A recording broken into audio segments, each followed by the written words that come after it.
ورحمة الله تعالى وبركاته.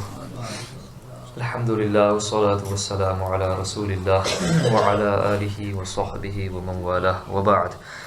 درود شریف نازلہ پیش کیجئے صلی اللہ علی النبی الأمی وآلہ صلی اللہ علیہ وسلم. صلاة و سلاما علیک یا سیدی یا حبیبی یا رسول اللہ صلی اللہ علیہ وآلہ وسلم. بحمد تبارک و تعالی نماز کی شرائط سے لے کر کے فرائض اور واجبات اور سنن سب کی ہم نے بالتفصیل اس کے متعلق مسائل سماعت کی. آج انشاءاللہ نماز کی مستحبات اور پھر اس کے بعد 5 وقتہ نماز کے متعلق ہر ایک سے اپنی جو خصوصی مسائل ہے اور ان سے جو مخصوص مسائل ہے اس کو آپ کے سامنے پیش کرنے کی سعادت حاصل کریں گے.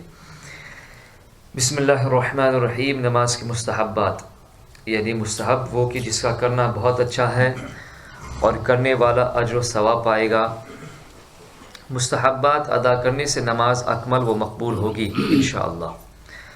مستحب کو ترک کرنے پر کسی قسم کا عذاب یا عتاب مطلقاً نہیں، لیکن پھر بھی حتی الامکان اس کو ادا کرنے کی کوشش کرنی چاہیے تاکہ نماز کے ثواب میں اضافہ ہو.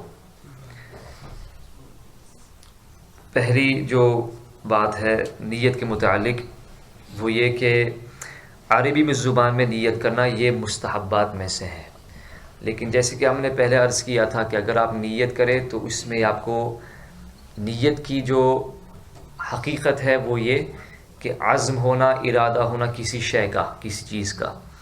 لیکن اگر کوئی شخص عربی زبان میں نیت کرتا ہے اور دل میں اس کا معنی ہی سمجھتا نہیں ہے تو پھر یہ بے سود ہوگا، بے فائدہ ہوگا. اس لیے ایسی زبان میں نیت کرے کہ جس کے معنی آپ سمجھتے ہو. ہاں اگر عربی زبان کے آپ مطالب اور معانی سے واقف ہیں تو آپ ضرور نیت کریں عربی میں. یہ مستحب ہے، مستحب کام ہے، اس میں زیادہ ثواب ملے گا انشاءاللہ. مرد تکبیر تحریمہ کے وقت ہاتھ کپڑے سے باہر نکالے، یعنی بالکل آستین کے اندر ہی نہ رکھے بلکہ باہر نکالے، اور عورت ہاتھ باہر نہ نکالے. یہ بھی مستحبات میں سے ہے.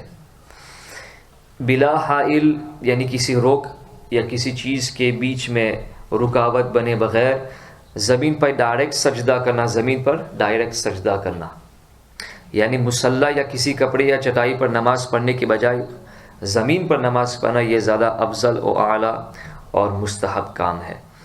حالت قیام میں سجدے کی جگہ کی طرف نظر رکھنا. جب آپ کھڑے ہوں تو اس وقت جہاں پر آپ کی پیشانی ہوگی سجدے کی حالت میں اس طرف نظر رکھنا یہ مستحب ہے. سورہ فاتحہ کے بعد کسی سورت کو شروع سے پڑھتے وقت تسمیہ پڑھنا، بسم اللہ الرحمن الرحیم پڑھنا اس وقت کہ جب آپ کسی سورت کو اس کے ابتدا سے یعنی شروع سے آپ پڑھیں تو بسم اللہ پڑھنا مستحب ہے. پہلی رکعت کی قرات دوسری رکعت کی قرات سے قدر زیادہ ہو، یعنی پہلی رکعت میں جو آپ قرات کریں یہ خاص طور پہ فرائض میں ہے اور واجبات میں اور سنن میں ہے. نفل میں دونوں کا برابر ہونا یہ سنت میں شامل ہے. تو پہلی رکعت کی قرات دوسری رکعت کی قرات سے زیادہ قدر زیادہ ہو یہ مستحب ہے. جب مکبر حی علی الفلاح کہے تو امام مقتدی سب کا کھڑا ہونا. کچھ لوگوں کو دیکھا گیا ہے کہ مکبر یعنی جو اقامت کہتے ہیں، جماعت کھڑی ہونے کے لوگوں کو بلاتے ہیں کہ ابھی مکبر اللہ اکبر انہوں نے ختم کیا تو اسی وقت لوگ کھڑے ہو جاتے ہیں. ایسا نہیں، جب مکبر حی علی الفلاح پر پہنچے تو اس وقت مستحب ہے کہ امام اور مقتدی دونوں اس وقت کھڑے ہوں. اس کی تفصیل جو ہے زیادہ تنویر المصباح فی القیام عند حی علی الفلاح، یہ ملک العلماء علامہ ظفر الدین بہاری رحمۃ اللہ کا رسالہ ہے، اس میں آپ پا سکتے ہیں. قد قامت الصلاح پر امام نماز شروع کر سکتا ہے لیکن اقامت پوری ہونے کے بعد شروع کرے. مقتدی کا امام کے ساتھ نماز شروع کرنا، لیکن جیسے کہ ہم نے تفصیل بیان کی تھی کہ اللہ اکبر امام کے اللہ اکبر کہنے کے بعد ہی ہو، یعنی مقتدی تکبیر تحریمہ اس وقت کہے کہ جب ایک امام نے اپنی تکبیر تحریمہ پوری کر لی ہو. اسی لیے کہا گیا کہ اگر کسی مقتدی نے اللہ اکبر اس وقت کہہ دیا کہ ابھی امام نے اکبر کی را کے لفظ بھی ابھی تک کہا نہیں ہے اس سے پہلے ہی مقتدی نے اللہ اکبر کہہ دیا تو اس کی نماز شروع ہی نہ ہوئی، چہ جائے کہ نماز قبول ہوئی ہو یا نہ ہو۔ جہاں تک ہو سکے کھانسی کو دفع کرنا، جماہی آئے تو اسے دفع کرنا۔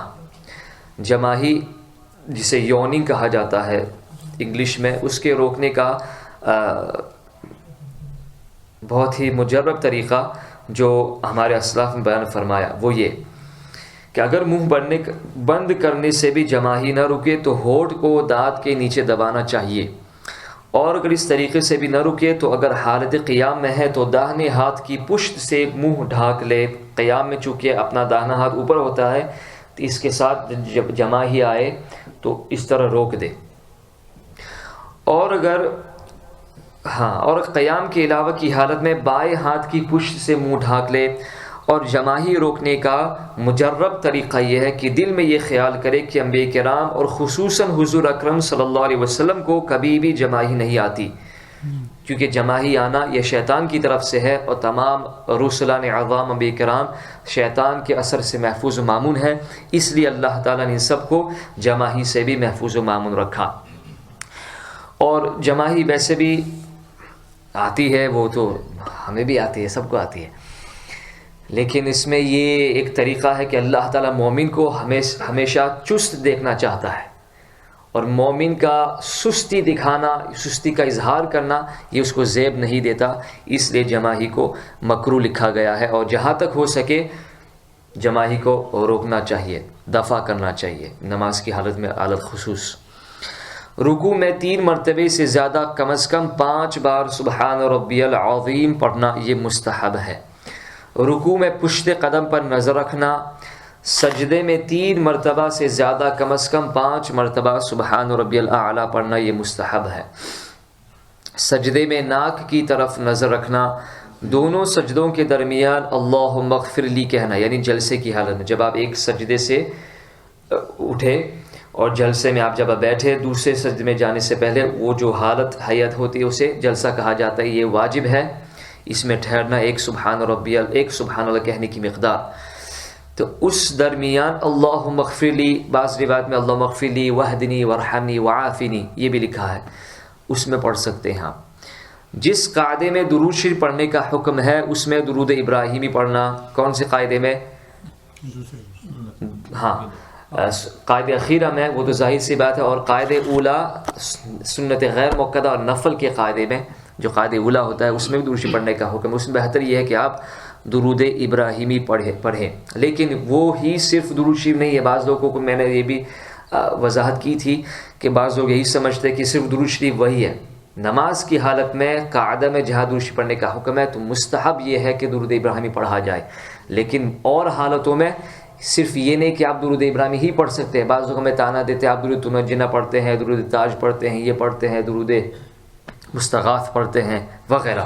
دلائل خیرات میں کتنے درود شریف لکھے ہیں، تو وہ کہتے ہیں نہیں ہمیں صرف درود ابراہیمی پڑھنا چاہیے، حالانکہ اللہ تعالیٰ قرآن شریف میں ارشاد فرماتا ہے صلو علیہ وسلموا تسلیما، مطلقاً اللہ تعالیٰ نے ارشاد فرمایا، تو بغیر قرینے کے اس کو مقید کرنا یہ بھی جائز نہیں ہے، تو مطلقاً آپ کوئی بھی درود شریف صاحب پڑھ سکتے ہیں۔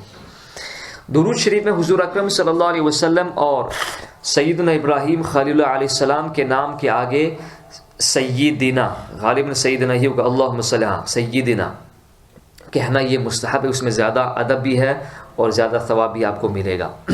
یہ بھی یاد رکھیں کہ قرآن شریف کی آیتوں میں جب نبی کریم صلی اللہ علیہ وسلم کا نام اقدس آئے، وہ بھی عقل یا کسی بھی نبی کا، تو اس میں آپ سیدنا آج اضافہ نہیں کر سکتے ہیں، لیکن جو دعائے معثورہ ہے جیسے کہ دعاء الوسیلہ ہے، اس میں جو ہے یا محمد کا لفظ آتا ہے، نبی کریم صلی اللہ علیہ وسلم کی طرف ندا آپ کے اس میں ذاتی کے ساتھ رکھا گیا ہے، تو اس میں آپ یا رسول اللہ کہیں، اور باقی جو دیگر دعاؤں میں لفظ محمد آتا ہے، نبی کریم صلی اللہ علیہ وسلم کا نام اقدس اور دیگر انبیاء کرام کا نام اقدس دیا جاتا ہے، تو اس کے پہلے آپ سیدنا کہہ دیں، یہ افضل ہے۔ امام ابن عابدین شامی رحمۃ اللہ بھی رد المحتار میں اس کی تفصیل بیان فرمائی ہے۔ قعدے میں گود کی طرف نظر رکھنا، پہلے سلام میں دائیں شانے اور دوسرے سلام میں بائیں شانے کی طرف نظر کرنا، یہ بھی مستحبات میں سے شمار کیا جاتا ہے۔